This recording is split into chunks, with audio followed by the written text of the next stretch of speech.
ayyaanni gooftaa keenya Yesuus Kiristoos jaalalli Waaqayyo Abbaa tokkummaan Hafuura Qulqulluus hunduma keenya wajjin haa ta'u ameen. Gooftaa Yesuus Kiristoositti kan jaallatamtan ijoolleen Waaqayyoo Maranaataa Yesuus keessatti kan argamtan jaalala gooftaa Yesuus Kiristoosiin liqimfamtanii karaa biyya lafaatti duddagattanii Yesuus Kiristoosii wajjin adeemuudhaaf murteeffattanii isa duukaa kan jirtan qulqulloonni gooftaa addunyaa kana bakka garaa garaatti kan argamtan nagaan mootichaa nagaan ilma Waaqayyoo dabalee daddabalee isiniif haa baay'atu. Akkam jirtu nagaa keessanii ilmi Waaqayyoo inni nagaa keenya baay'isee bara baraan teessoo isaa qulqulluu irratti kabajamu anis manni koos jireenyi koos nagaadhaa. Madda nagaa keenya inni ta'e Yesuus gooftaan keenya bara baraan haa ulfaatu. Egaa Waaqayyoo keenyatti guddaa gammannaa arfannaa kanaan gara gooftaatti akkasittan jireenya keessaniin gooftaa akka barbaaddattan walii wajjiniin jireenya koon barbaada jireenya koo dhabuun barbaadu si wajjiniin jiraachuun barbaada jettanii hafuura keessaniin gara gooftaatti akkasittan abdiin qabaa. Waaqayyoo bara baraan haa ulfaatu.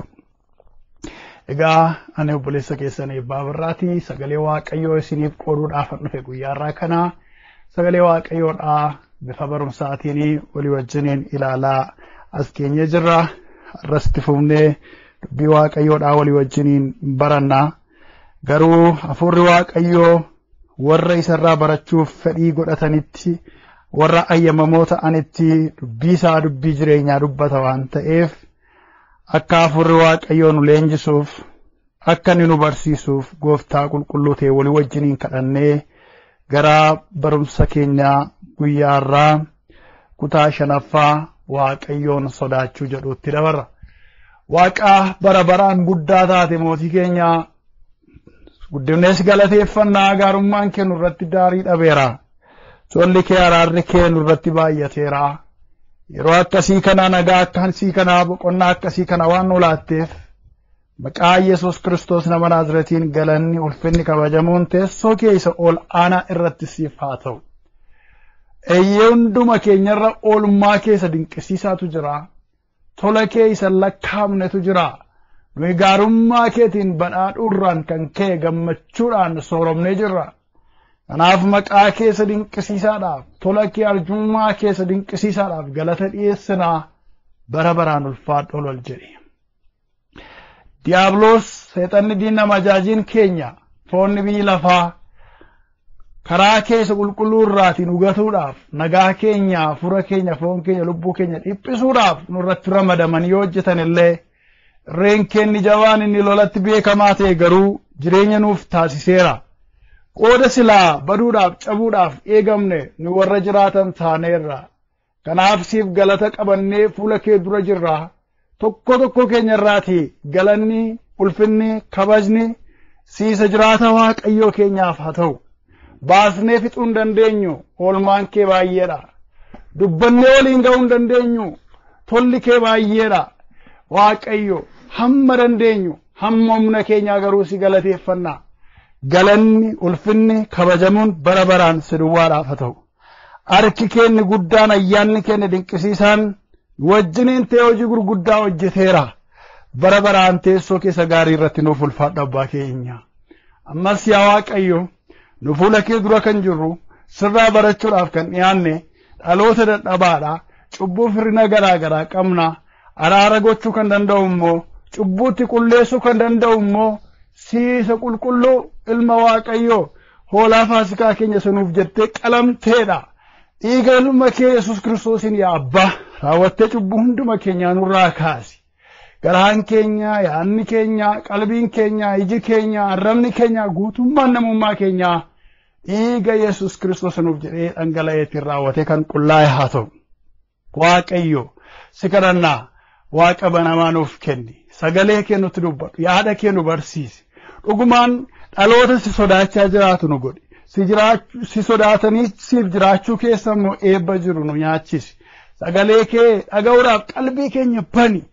Ijoolleen kee Waaqayyo irraa kan baratan hin ta'u jedhamee caafamee jira. Yaa Waaqayyo nu sirraa baranna.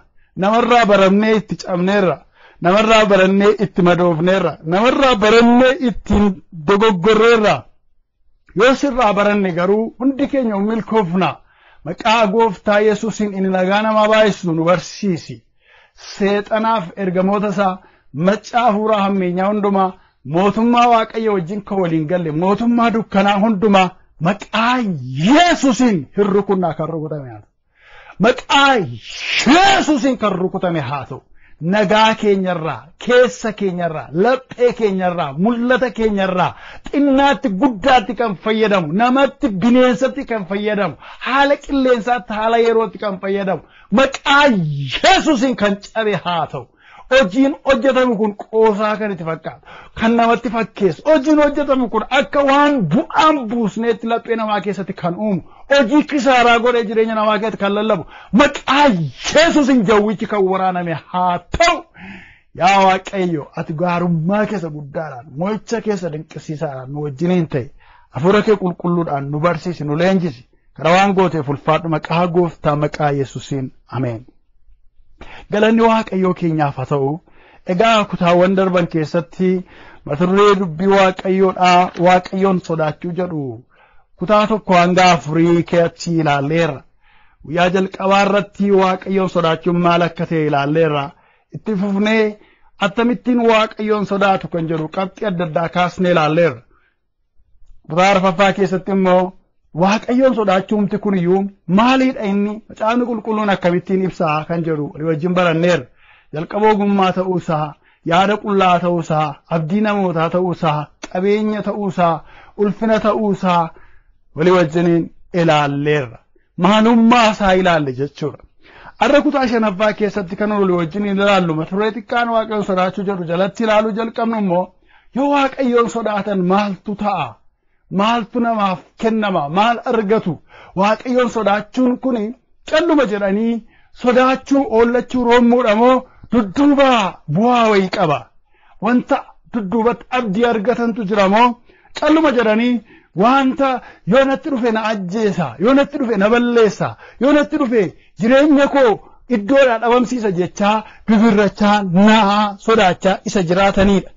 Akkasumoo waaqayyoon sodaachuun kun hiika maalii nuuf qaba bu'aa maalii nuuf qaba yoo waaqayyoon sodaanne maal arganna warra waaqayyoon sodaataniif warra waaqayyoon hin sodaanne gidduu garaagarummaa akkamiitu jira kan jedhu walii wajjin ilaaluu jalqabna jechuudha.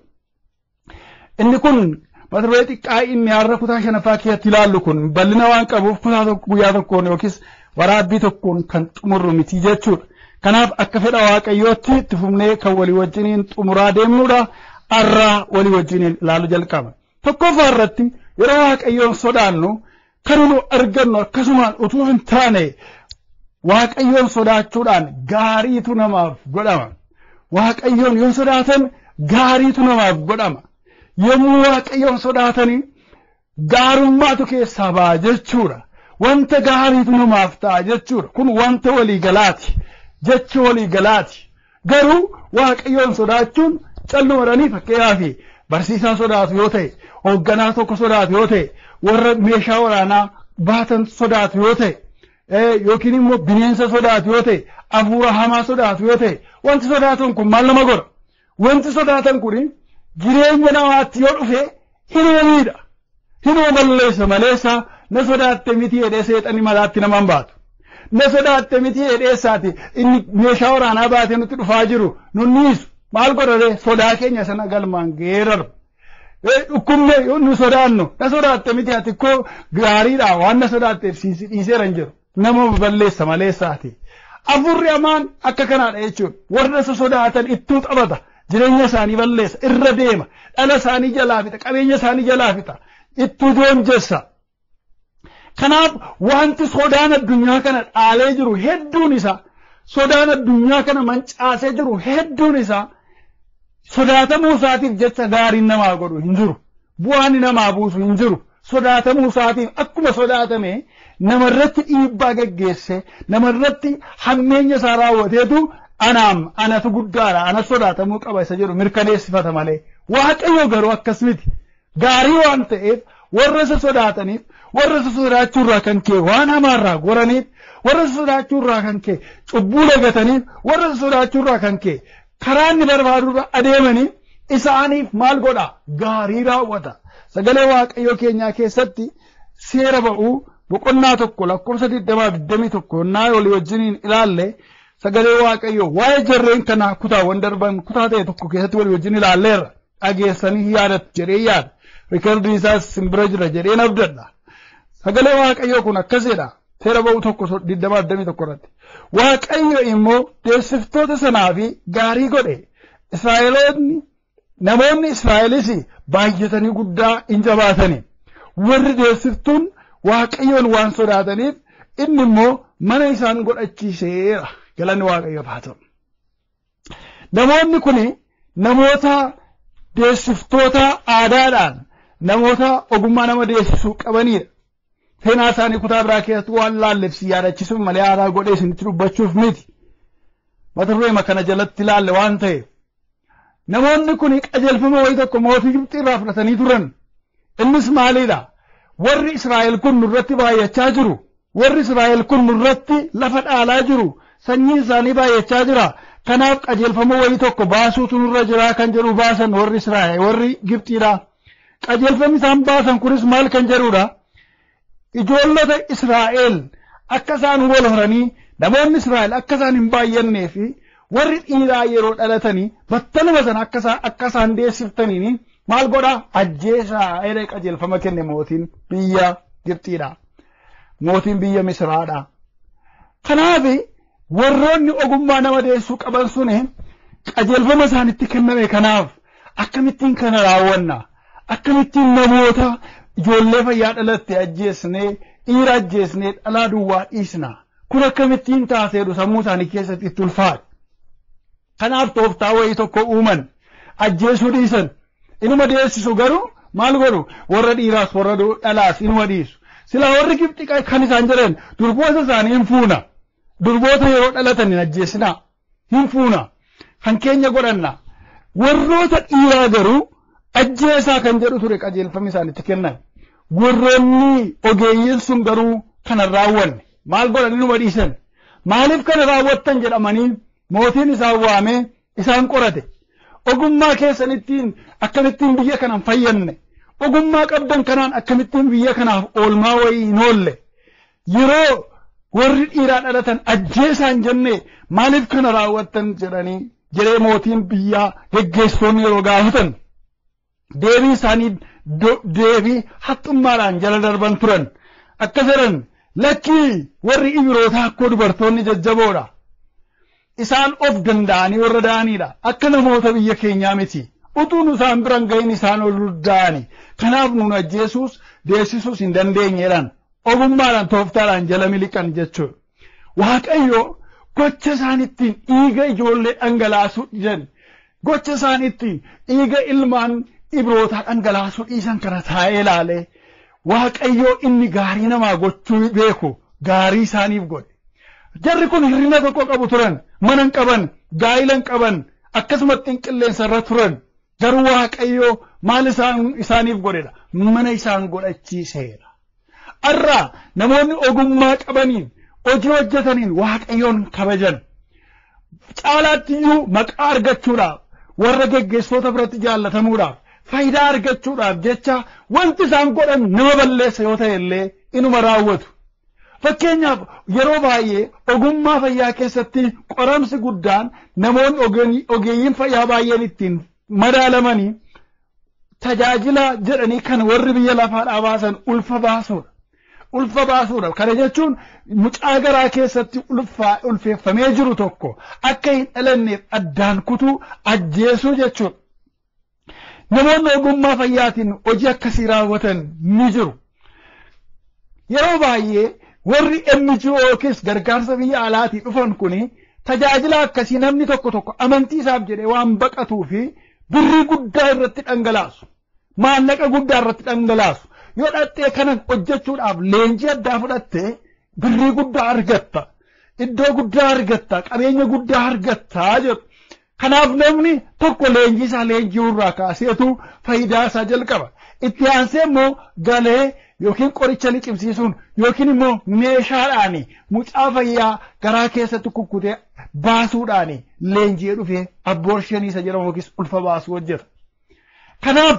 namni kiristiyaanonni qaqqaxaleen tokko lakkii mucaan edda gaafa sanyiin kormaaf sanyiin dhalaa walitti dhufee lubbuun uumame kaasee namadha waan ta'eef nuun hin ajjeesnu jedhanii leenjii isaas hin fudhannu tajaajila akkasiis hin laannu wanti dhufe nutti dhufu jedhanii murteeffatu kanaaf akka biyya Itoophiyaatti namni leenjii kanaan kenna waan ta'eef leenjiin fudhanne taanaan hin giddisiifaman dirqamni irra hin ga'u warri kaan garuu leenjii isaa birrii guddaa waan qabuuf dhaqanii leenji'u galanii immoo sana raawwatu jechuudha warroonni bara durii biyya Gibxii keessa warri turan ogeeyyiin sun garuu Waaqayyo waan sodaatanii fi ulfa duwwaa miti mootiin kan isaanii ayyame biyya kana keessatti warri Ibrootaan irratti baay'achaa waan jiraniif isaaniin gabaabsuu qabna xiqqeessuu qabna biyya kana keessa waan ta'eef dhiirota ajjeesaa jedhamee qajeelfamni mootummaarraa kallattiin yoo isaanitti kenname illee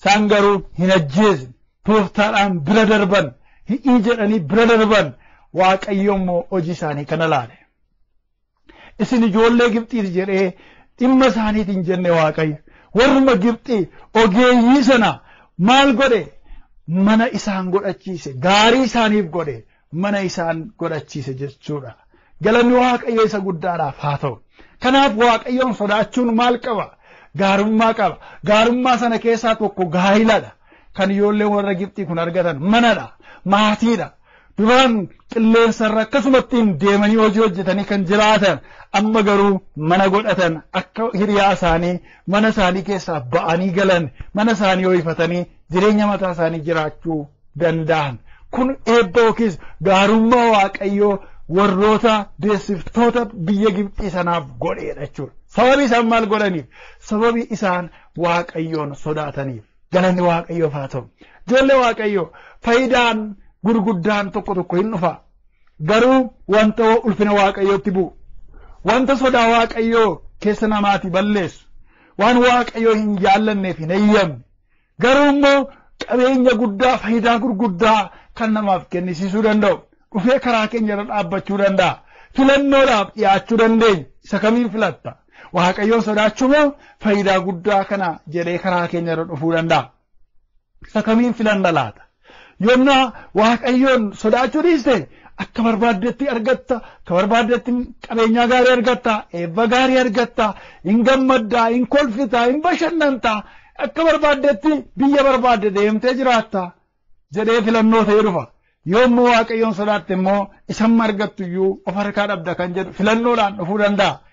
Nuun filannoon akkasii yeroo gara keenya dhufu isa kamiin murteessina laata ijoollee waaqayyoo. Waaqayyoon sodaannee hamaarraa gorramoo waaqayyoon sodaannee waan gaarii waaqayyoo keessaa nu bootti gorramoo waaqayyoon sodaachuu dhiisnee ulfina isaatti buunee arra ija keenyatti kan mul'atu faayidaa irratti lafa dhoofna laata. Waaqayyo gooftaan nu haa gargaaru. Warri waaqayyoon sodaatanii waan hamaarraa goran garuu sagalee waaqayyoo kan nu barsiisu maalidha waan gaariitti ba'u yookiis gaarummaa argatu. Kun isa jalqabaati. Inni lammaffaa immoo badhaadhummaa guddaa argatu. Warri kam gaariitu namaaf godhama jedheera. Inni lammaffaan immoo badhaadhummaa guddaa argatu. Warri kam warri waaqayyoon sodaatan. Sagalee waaqayyoo keessaa macaafa Isaayaas raajichaa boqonnaa 33 lakkoofsa 5-6 isa jiru walii wajjiniin deemnee dubbifanna.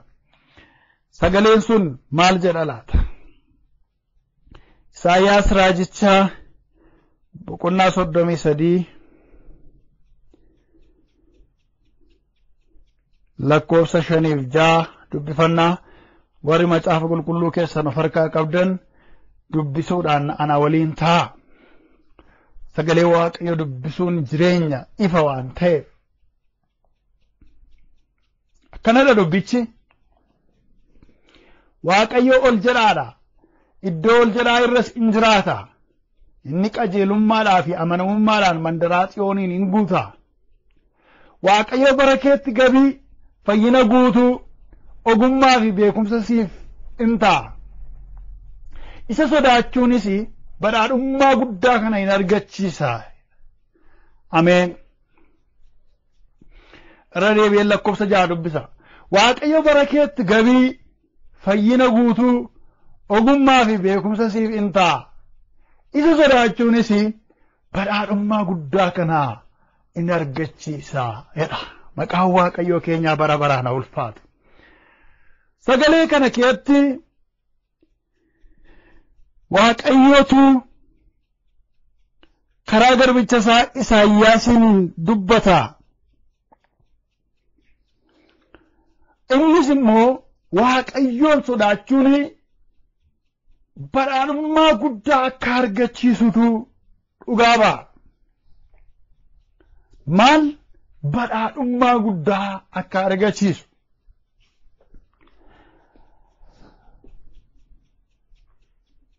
Badhaadhummaa guddaan kun immoo maal akka ta'an achuma lakkoofsa amma dubbifanne Isaayaas 33:6 kanarra kaa'ee jira. Bara jireenya ofii keessatti guutummaa bara jireenya ofii keessatti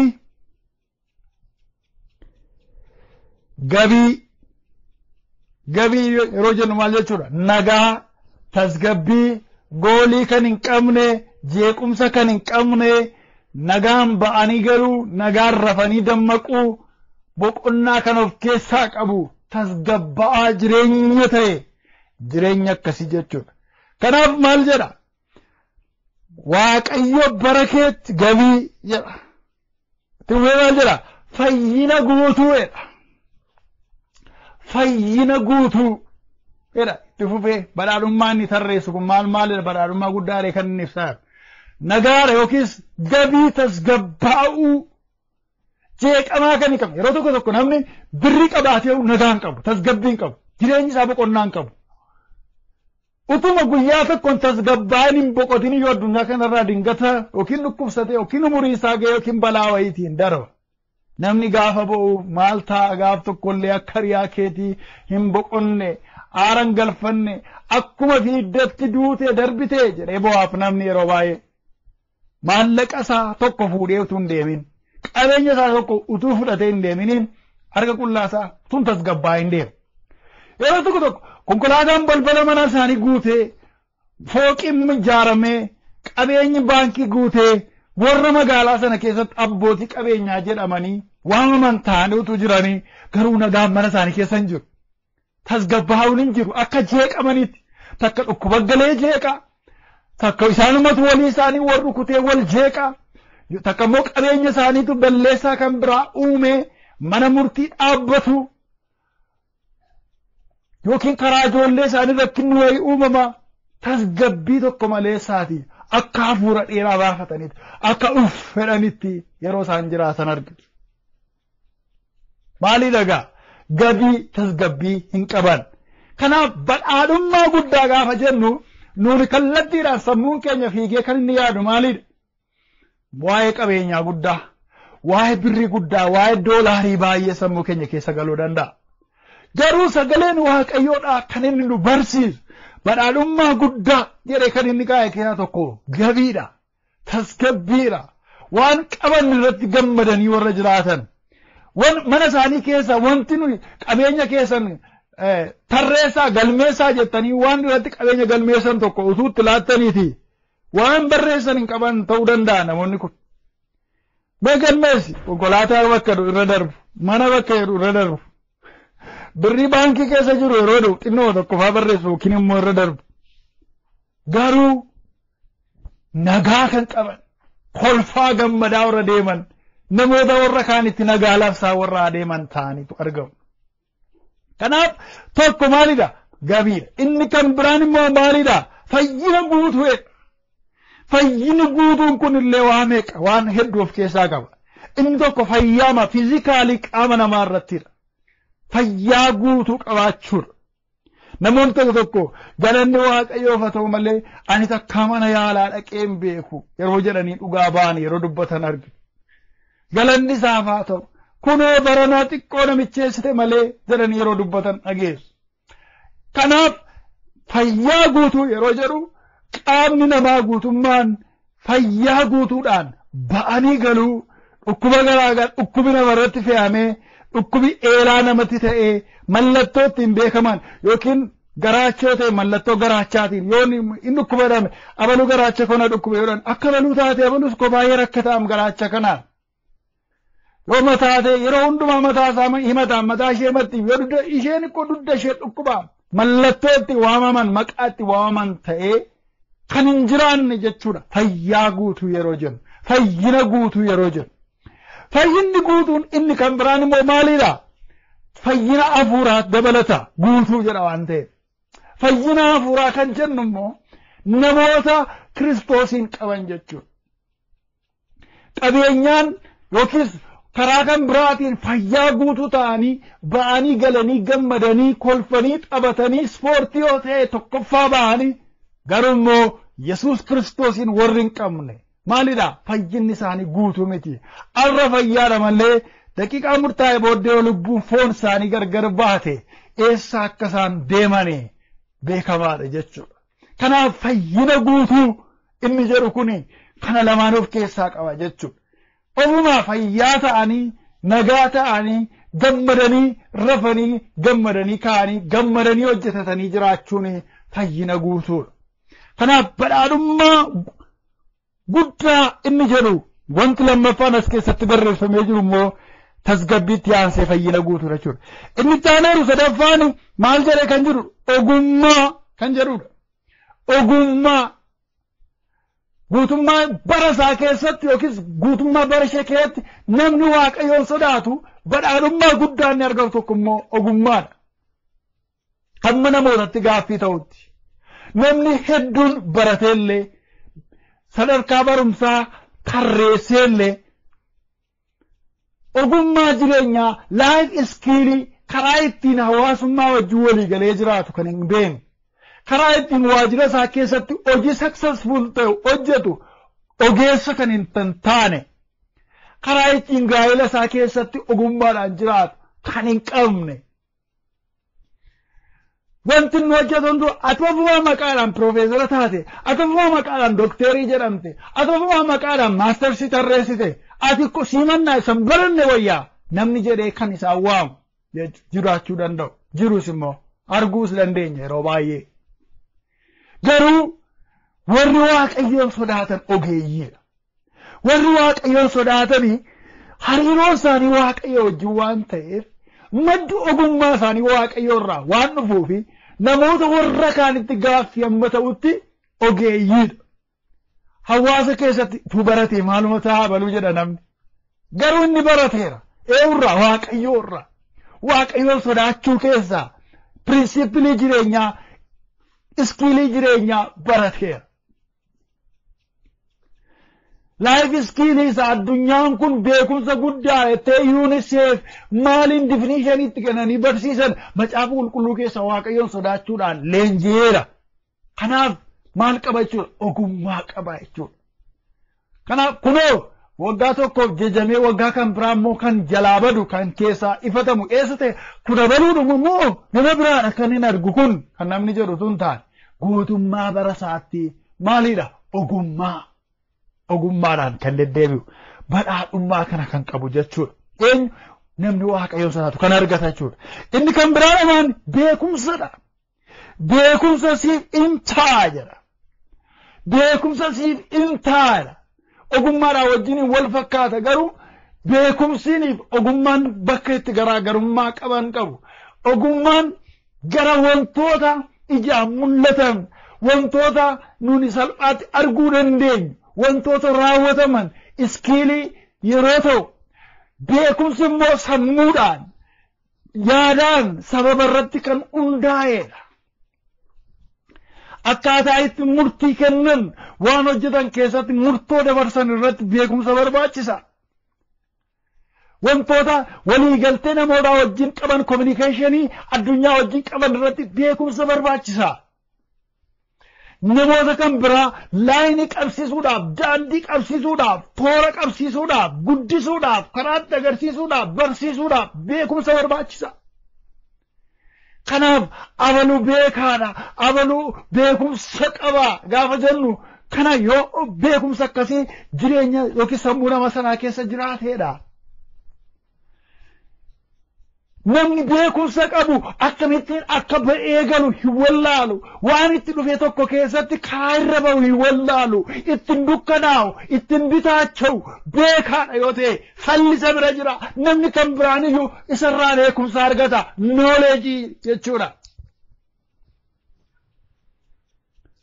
Kanaaf egaa namni Waaqayyoon sodaatu maal argata isa jedhuufi beekumsadha badhaadhummaansaa.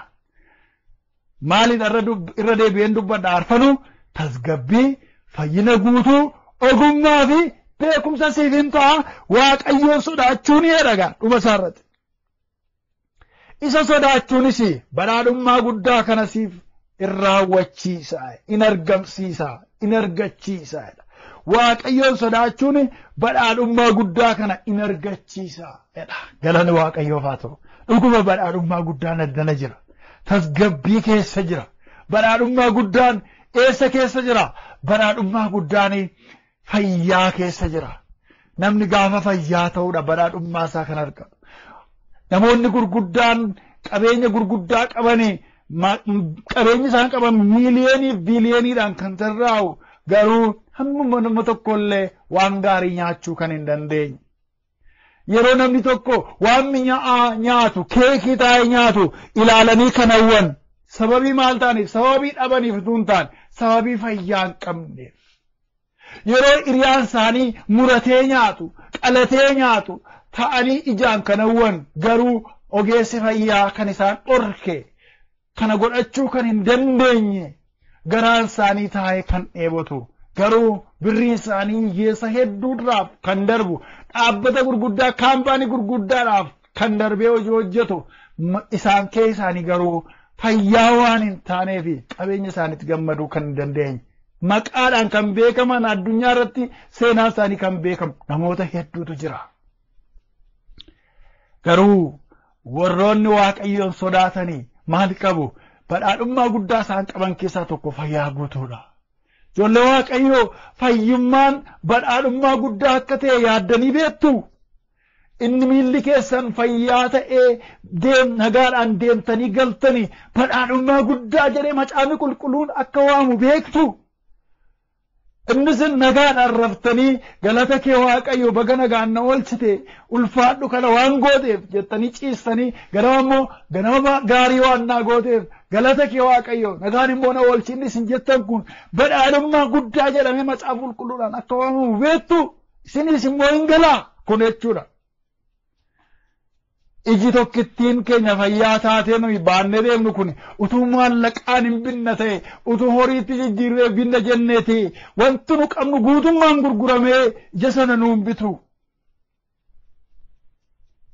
Ilaalaa namni tokko sababii kaleensaa tokkichi jalaa miidhamee fi kaleessaa sana ogeessi baay'ee baratee ogummaa kalee haaraa namatti jijjiiruu qabu tokko fuudhee namatti jijjiiruudhaaf maallaqni gaafatu hammam guddaa akka ta'e hin beekna. Seenaa nuyi sooshaal miidiyaa irratti argaa oollu waan ta'eef namni tokko ogummaa kanaan kalee tokko jijjiirrachuudhaaf maallaqa guddaa yeroo guddaa kisaaraa guddaa isa gaafata. Waaqayyo garuu tolumaa kalee gaggaarii lama nuu kennee ittiin jiraanna. Firoo tokko fayyaan hammam qabeenya badhaadhummaa guddaa akka ta'e macaafni qulqulluun gaarii godhee nu barsiisa. Sammuun keenya kun fayyaa waan ta'eef ogummaadhaan sammuun keenya kun fayyaa waan ta'eef beekumsaan kan inni dhangalaasaa jiru deemuuf sababii Waaqayyo badhaadhummaa ogummaaf beekumsaatiin nu badhaaseefidha. Namoonni digirii gurguddaa beekumsa gurguddaa sadarkaa barnootaa guddaa qabanii sammuu isaanii isaan dabartee garuu magaalaa keessa afaan Ingiliffaa kana tararar gochaa deeman baay'eetu jira. Maal ta'e inni koo barsiisaa yuunivarsiitii akkasii ture. Bara akkasii koo mana barumsaa akkasitti barumsa gosa akkasii barsiisa ture. Baay'ee nama cimaa ture. Yeroo akkasii waan akkasii irratti maraate waan akkasii irratti sammuu isaa dhukkubsate namni seenaa isaa haasa'a. Sababii maal ta'eef sababii fayyaa hin taaneef sammuun isaa. Kanaaf ogummaan inni qabu beekumsi inni qabu zeeroodhaan jalaa baay'ateera jechuudha. Egaa warri Waaqayyoon sodaatan garuu maaliin eebbifamu?